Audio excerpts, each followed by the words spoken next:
How to remove the Start Chatting section on WhatsApp. In this video, I'll show you how to remove the Start Chatting section on WhatsApp using your phone settings. Let's get started. If you've tried tapping the X icon next to the suggested contacts, you've probably noticed that they come back after reopening WhatsApp. To prevent the Start Chatting section from appearing, open the Settings app on your Android phone.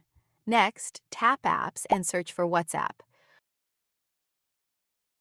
Once you're on the WhatsApp app info page, tap Permissions.